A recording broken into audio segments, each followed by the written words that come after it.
We set a 5,000 ounce goal, and we're able to up the ante. We're in striking distance of 7,000 ounces, which is unbelievable. Imagine standing at the edge of a frozen Alaskan wilderness, knowing that beneath you lies a fortune worth tens of millions of dollars. That's exactly where Parker Schnabel found himself, risking everything on a mining claim most dared not touch. What does it take to gamble your entire operation on a legend wrapped in ice and danger? We've got more than 4,000 ounces, and we're not even halfway through this season. We have to focus on sluicing and hit our 10,000 ounces this year. This isn't just another story of finding gold.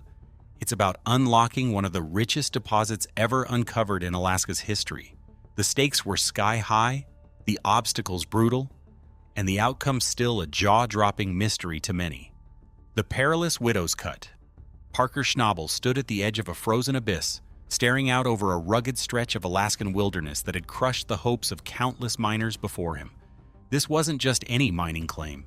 It was the Widow's Cut, a place whispered about in Yukon bars and feared for its deadly history. Miners called it a death trap, a frozen collapse of a mine shaft that held untold riches but demanded unimaginable risks.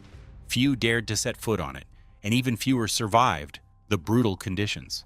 The Widow's Cut was a legendary site, wrapped in mystery and uncertainty, known more for broken dreams than gold. Mining here was considered madness, an act of pure insanity bordering on desperation. Yet for Parker, it was a challenge that called to him, a chance to prove himself against the unforgiving forces of nature. This was a claim steeped in lore but untouched for a reason. The ground itself was less forgiving than any rival miner or market downturn. Permafrost had claimed miners' equipment and their sanity, and the cold had frozen hopes solid. Despite the warnings, Parker saw what others didn't: a hidden opportunity beneath the frozen crust. While other miners had retreated, Parker chose to face the Widow's Cut head-on. Even though history warned him that risking everything here might end in total ruin. The claim was collapsing, unstable, and plagued by a frozen mix of rock and ice that no ordinary method could conquer. Behind the surface lay secrets locked in time, waiting for the right combination of courage and technology to unlock them. But whether this gamble would pay off or become yet another cautionary tale was anyone's guess. The Widow's Cut was a place where fortunes could be made or utterly lost with no middle ground. Those who whispered about the claim spoke of untold riches, but their stories always ended with warnings about the dangers. No one truly knew if the rumored gold was real or just the stuff of legend. The permafrost had long kept the treasures sealed tight, and only the boldest would dare break its frozen grip. It was a place where the line between bravery and recklessness blurred with every inch of progress. As Parker prepared to push forward, he carried the weight of history and the legacy of every miner who'd fallen short. The sheer scale of risk made the Widow's Cut more than just a mining claim. It was a test of endurance, willpower, and innovation. Success here required more than persistence. It demanded pushing physical and mental limits beyond what most could imagine. For Parker, this wasn't merely a job or a show of skill. It was a battle against the harshest conditions on Earth and the ghosts of lost fortunes. Many had tried and failed, but his resolve was unshaken. The Widow's Cut wasn't just a challenge, it was a proving ground. Despite the warnings from those around him, Parker embraced the uncertainty. His reputation as a gold miner depended on his willingness to gamble big. The Widow's Cut represented a crossroads: walk away and preserve what he had, or risk it all for a chance at something extraordinary. As seasons of hard work and brutal winter loomed, the question hung in the air. Did Parker have what it took to conquer the unconquerable? The stakes were higher than ever before. Whispers of the Widow's Cut stretched beyond miners' circles, sparking curiosity and fear, even in distant communities. Stories circulated about the frozen mine's deadly reputation, but none could resist the allure of what might lie beneath. What if the rumors were true? What if a fortune larger than anyone expected was locked away under the ice? No one wanted to admit the possibilities out loud. Yet the promise of a massive payday blurred all caution. Parker, however, knew he had to treat the claim with respect. and calculated strategy, or risk everything. The cost of facing such a daunting claim soon became painfully clear. The million gamble. To take on the widow's cut, Parker Schnabel put more than just sweat and sweat equity on the line. He risked a staggering $15 million of his own money. Such an enormous personal investment raised the stakes beyond anything he or his team had ever experienced. It was an all-in move that could bankrupt him if it failed, forcing him to confront the harsh reality of mining as a high-stakes gamble. Mining success wasn't about luck alone. It was strategic, costly, and unforgiving. Parker admitted that the current season had already cost more than any they'd encountered before, and they had barely begun. Every dollar counted, and yet the work required burning through vast sums on fuel, equipment, and crew wages every single day. The expenses mounted faster than the gold was coming in. Unlike the dramatized pickaxes and glory often imagined, this was a relentless chess game against geology and economics. One wrong move could sink the entire operation. Behind his calm exterior, Parker was battling enormous pressure. His decision to split the crew was a risky balancing act. One team stayed behind on the safer old claim, digging for enough gold to cover mounting costs. The other, his elite group, was sent to the widow's cut to pay the real price of ambition. The gamble was clear. Without significant returns from the widow's cut, the entire mission could collapse. Everyone understood the tightrope they were walking, but retreat was not an option. The financial tension rippled through the crew. They watched as fuel bills soared and daily operations ate into the budget. Running a single bulldozer cost over $500 an hour, and they needed several of these giants running non-stop to make any serious progress. After weeks of backbreaking work and mounting expenses, doubts crept into the team's minds. Could the widow's cut really deliver on its legendary promise? Or was this colossal gamble just reckless? Despite the pressure, Parker remained committed to his vision, believing the payoff was within reach. He'd strategically equipped his operation with the tools and expertise needed to tackle the frozen ground. But that didn't make the risk any less real or the burden any lighter. Every decision carried consequences. And with creditors, investors, and his own reputation on the line, failure was not just financial, it was personal. The mining industry considers Parker's gambling behavior to be normal, yet his betting activities reached an extraordinary level. Miners identify safe betting opportunities that permit them to maintain operations during unexpected setbacks. Parker had dedicated his entire life to discovering this concealed treasure. No one had ever risked this much to acquire a mining claim which people regarded as dangerous rather than valuable. His $15 million commitment was proof of his conviction and willingness to bet everything on this extraordinary chance. The secret to that breakthrough was hidden deep beneath the frozen surface, waiting to be revealed by cutting-edge technology. Unearthing the hidden waterfall. Parker didn't rely on gut feeling alone to justify his immense gamble. Behind the scenes, he assembled a team of skilled geologists who conducted a secret survey using advanced LAR technology. Laser-based mapping capable of scanning beneath the frozen earth. This cutting-edge system revealed underground features invisible to traditional methods, uncovering a prehistoric waterfall system buried beneath the permafrost. What the data revealed electrified the entire team. Beneath the frozen terrain lay what they called Alaska's hidden waterfall of gold, a natural formation that had concentrated gold-rich sediment over thousands of years. The ancient waterfall acted like a massive sluice box, funneling and trapping gold in a concentrated deposit deep underground. This wasn't just a hopeful guess. It was a scientifically backed model predicting a gold concentration so rich and vast, it bordered on mythical. The geological models showed an estimated value of $80 million worth of gold, making this a once-in-a-century discovery. The scale was staggering and almost too good to believe, transforming the widow's cut from a haunted legend into a gold-filled miracle. Parker and his team were staring at what might be a generational fortune, the kind of jackpot miners dream of, but rarely find. Still, the real challenge lay ahead.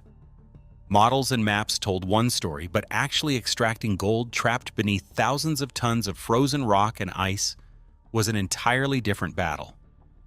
The permafrost was a wall of solid concrete that resisted every drill and dig, But the discovery gave Parker a clear target and fueled a renewed sense of hope that the sky-high risks were about to pay off. The revelation of the ancient waterfall shifted the entire operation's focus. It wasn't just about mining claim lines anymore, but about unlocking a natural geological phenomenon that held the key to millions in gold. They knew they faced the toughest environmental and engineering hurdles ever encountered in the Klondike. Yet hope burned brighter than ever before, powered by the promise beneath their feet. Expert geologists emphasized how rare such formations are, especially ones preserved beneath thick permafrost layers. This wasn't just a lucky strike. It was a profound discovery of Earth's natural processes that created a gold trap like no other. Learning to read this underground story became the mission's new front line, with technology and human skill blending to reveal secrets frozen in time. That battle was about to begin, as the frozen ground resisted every attempt at thawing, demanding tools and tactics unlike any they had used before. Battling the frozen Earth. Once Parker and his crew pinpointed the ancient waterfall hidden beneath layers of permafrost, the real work began, and it was nothing short of a battle against nature itself. The ground they faced was a solid frozen mass, tougher than concrete, packed with ice and rock that resisted every attempt to dig through. In the Yukon, permafrost is the ultimate adversary for miners, freezing cold, unyielding, and relentless in pushing back against human efforts. To reach the gold-rich pay dirt beneath, Parker's team had to find a way to thaw and move this frozen monster without destroying their expensive equipment or wasting precious time. The operation demanded heavy machinery and careful strategy, but even the machines faced a brutal test. Running a single D11 bulldozer, one of the key tools for digging and moving earth, cost over $500 an hour. The need to run multiple machines around the clock meant that costs were burning through their budget faster than anyone anticipated. Every hour of downtime was like tossing money into the snow, and every frozen inch resisted extraction. This was where ambition met harsh reality, a constant tug-of-war between progress and expense. Parker split his crew into two to manage this high-stakes operation. One team maintained the old claim where gold had been found before, working hard just to keep the operation afloat financially. The other team, his elite unit, was sent into the Widow's Cut to focus exclusively on thawing the frozen ground and recovering the new, legendary deposit. This division stretched resources and manpower thin, but Parker knew there was no room for error. Mining here was a test of endurance, precision, and the ability to work under crushing pressure. Winter was looming, threatening to blanket everything again beneath thick ice and snow, and with each passing day the operation burned through tens of thousands of dollars in fuel alone. The clock was ticking, and the colder it got, the more impossible it seemed to hold ground in this frozen landscape. Permafrost doesn't simply thaw overnight. It fights back with frozen claws that chew away at machinery, patience, and hope. The crew had to work against the seasons, racing to extract gold before winter's final freeze. The team continued its work through multiple difficulties which made their task of removing ice from the enormous frozen mass become possible only through incremental progress. Their operations relied mainly on their machinery, which comprised high-capacity wash plants that could handle extensive pay dirt processing while extracting gold from waste material. Two machines stood above the rest: the Slucifer, a dependable but aging wash plant, and Big Red, a custom-built multi-million-dollar monster capable of processing hundreds of tons per hour. The team considered Big Red their hidden advantage, which operated as a massive device that would reveal buried riches that lay beneath the frozen surface. Building Big Red required complicated procedures. The plant extended through a length of more than 150 feet, while its total weight reached an enormous value. The crew needed to assemble it on dangerous frozen ground which lacked stability while operating their heavy machinery together with steel chains because they needed to work with surgical precision. The entire structure would collapse into a distorted wreck through a single incorrect movement which resulted from one incorrect step. The team faced a challenging situation because they needed to move large parts while maintaining balance on icy surfaces through windy conditions which determined their entire season's success. The system activated after Big Red reached operational status, which brought a feeling of optimism to everyone. Nevertheless, the frozen soil continued to resist against their efforts. The struggle against permafrost remained ongoing because the ground continually tested their complete technological and personal strength. Their success depended on overcoming the most difficult natural barrier, which existed together with a relentless ticking clock that counted down until winter would return. Parker faced his most demanding period of work, which started at that moment. The struggle with the frozen ground was only part of the story. Fate had another test waiting when machinery began to fail in the most critical moment. Mechanical chaos and setbacks. Just as Big Red, the pride of Parker's operation, roared to life and began processing pay dirt, disaster struck. A flood of oversized rocks surged through the system, jamming the massive wash plant and causing violent shudders. Then, the worst happened. A critical internal screen tore apart, striking at the very heart of the machine's functionality. Big Red went silent, and with it, the entire site fell into an eerie stillness. For a miner, machine downtime is a silent disaster. Every hour lost means thousands of dollars bleeding away, along with precious momentum. Frustration quickly mounted among the crew. Working in freezing temperatures, their fingers numbed and patience wore thin as they scrambled to fix the damage. In mining, setbacks like this feel like a gut punch, especially when everything hinges on the machine that separates gold from stone. The tension wasn't just mechanical, it was deeply personal. This breakdown threatened to turn what had been an $80 million dream into a $15 million disaster overnight. The timing couldn't have been worse. Winter was fast approaching, and every day of delay reduced the slim window they had to mine before the ground refroze. Parker's gamble was riding on Big Red's success, and the stakes for repairs couldn't have been higher. Yet despite the mounting pressure, the crew banded together, working with gritty determination to get the wash plant back online. They repaired, patched, and tested, refusing to let failure win. In mining, the difference between breakthrough and breakdown is razor thin. Machinery can fail without warning, and the consequences ripple through every aspect of the operation. With Big Red offline, the risk wasn't just lost gold, but lost morale and lost faith. Yet this moment of crisis also showed the resilience of the team. Mining reality often involves setbacks, but those who endure are the ones who make history. Finally, after relentless effort and sleepless nights, Big Red was patched and powered back up. The plant's giant belts and sluice boxes began to move again, signaling a lifeline for the operation.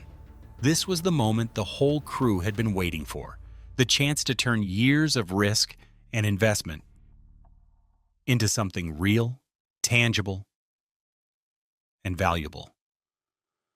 The first loads of pay dirt from the Widow's Cut were ready to be washed, and hopes ran high. For days, the team had seen nothing but frozen mud and rocky gravel.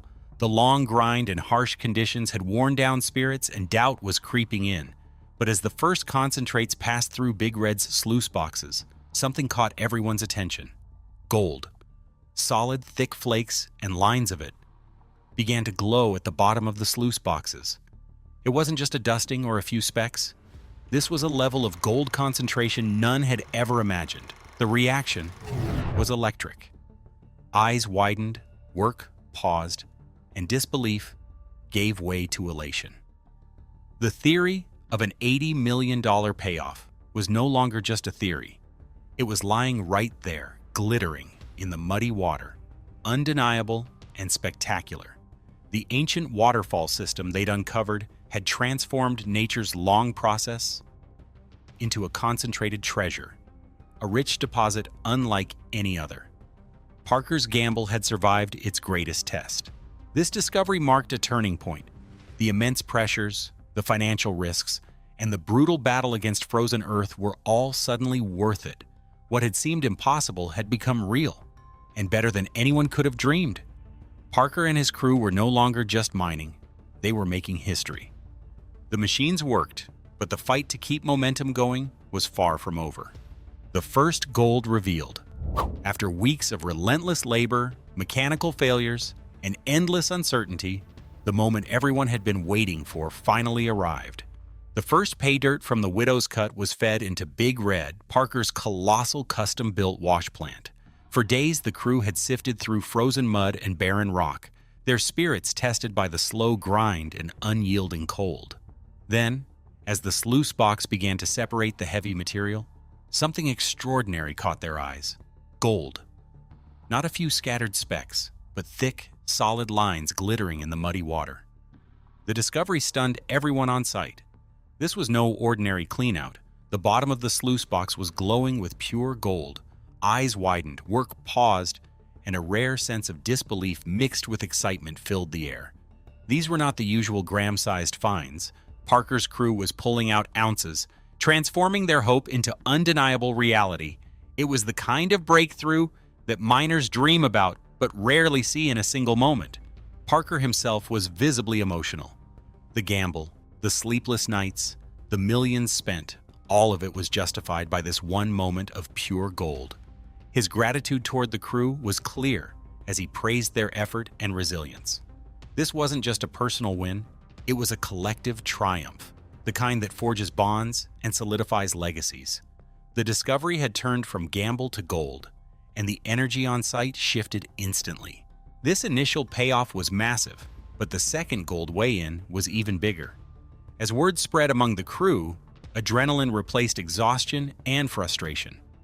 They had hit a pay streak so rich, it almost defied logic. The harsh grind, the mechanical breakdowns, and the financial pressure melted away under the weight of tangible success. The crew was no longer just working. It was history in the making. The numbers themselves were staggering. In just 1 week, Parker's operation recovered more gold than many mining ventures achieve in an entire season. The flow of gold seemed unstoppable, cascading like a river from the frozen earth beneath the Widow's Cut. Each scoop of dirt brought new riches, turning the impossible into the inevitable. The scale of this find quickly surpassed all expectations. But beyond the numbers, the discovery shattered records and raised the stakes. Parker didn't just break his personal gold haul records, he shattered all-time records for the entire Klondike region. This was no mere streak. It was the mother lode, the once-in-a-lifetime jackpot every miner dreams of. The kind of discovery that turns grueling labor into legend. With the magnitude of the find finally clear, Parker took immediate steps to secure the site. He locked down the gates, protecting what he called a generational fortune from prying eyes and competing claims. This wasn't just a business move. It was a protective act, safeguarding a legacy and a lifetime's work. The stakes of success brought with them a new set of challenges. How would the world respond to this unprecedented discovery? The excitement of the first gold cleanout was undeniable, but the hidden costs and harsh truths behind the scenes were waiting to emerge. Beyond the glimmering gold. Finding a vein worth $80 million is headline news, but the story doesn't end when gold is pulled from the earth. Behind the glittering surface lies a brutal financial reality that few see. Before Parker even pockets a single dollar, a massive share is already claimed by royalties, taxes, and operating costs. Landowners typically take 15 to 20% in royalties, which on an $80 million find can mean losing up to $16 million right off the top. The headline figure quickly shrinks. That's just the beginning. Environmental regulations demand that once mining is done, the land must be restored. This isn't a simple cleanup. It's a multi-million-dollar operation involving recontouring the land, rebuilding ecosystems, and meeting strict legal standards. Miners often face significant costs here that don't make it into the TV drama, but eat deeply into profits. Protecting nature after exploitation is the price of doing business. Then there are the constant operational expenses that never stop. The fuel bill alone runs into the hundreds of thousands of dollars, keeping bulldozers and massive excavators running around the clock. Skilled crew members command high wages, particularly specialists who can operate advanced machinery and maintain safety in extreme conditions. And investors who helped bankroll the venture expect their share too. The financial bleed is relentless. The cumulative effect of these costs means Parker's actual take-home profit is a fraction of the dazzling $80 million figure. It's a far cry from the glamorous overnight fortune that television often portrays. In reality, mining success is rarely instantaneous or overwhelmingly lucrative on day one. It's the product of long-term calculations, negotiations, and financial juggling. These hidden costs force miners to constantly balance risk and reward. Even as gold pours out, the operation's profitability hinges on managing expenses, navigating regulations, and maintaining efficient workflows. Running a mine is as much about spreadsheets and strategy as it is about geology and grit. Success depends on understanding the complex economics that define the industry. This side of gold mining, taxes, royalties, environmental responsibility, and payroll, is rarely shown but is critical to the story. Without mastering this financial landscape, even the richest discoveries can fail to produce wealth.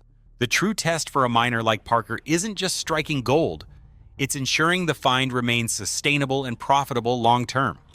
The reality of those economics brings new questions about the broader impact and future of mining ventures like the Widow's Cut. Myths, motives, and mining's future. With the news of Parker Schnabel's staggering $80 million discovery spreading, a wave of speculation and skepticism quickly followed. One persistent theory resurfaced: producer's gold. This is the idea that reality television producers secretly add gold flakes or nuggets to mining claims to guarantee dramatic TV moments and impressive weigh-ins. It's a myth that shadows nearly every successful mining show, offering a cynical explanation for the kinds of fortunes that can seem too good to be true. Skeptics see it as a convenient way to dismiss Parker's massive haul, but the reality is far more complex. Faking a gold mine on this scale would require a conspiracy so vast and intricate it would unravel under the slightest scrutiny.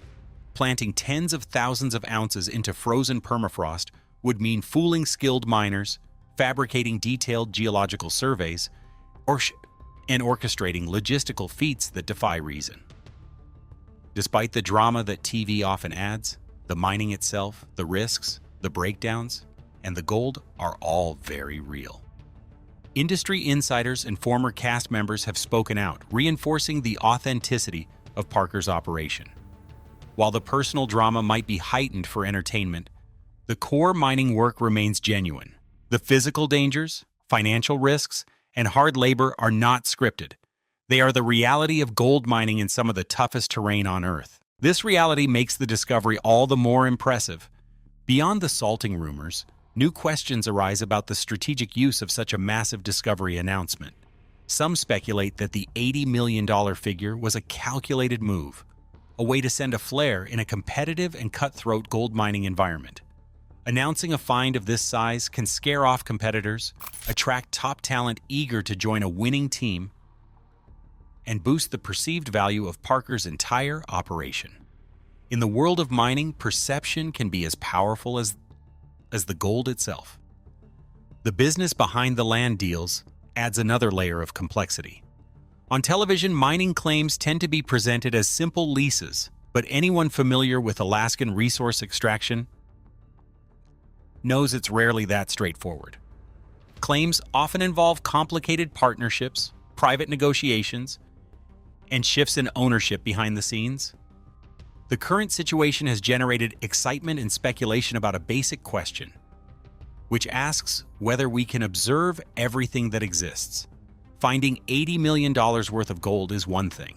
The process of maintaining that wealth becomes challenging after all expenses, including royalties and taxes, operational costs, and investor obligations, have been paid. Mining operations face severe economic challenges, which force them to dismiss most of their mined resources.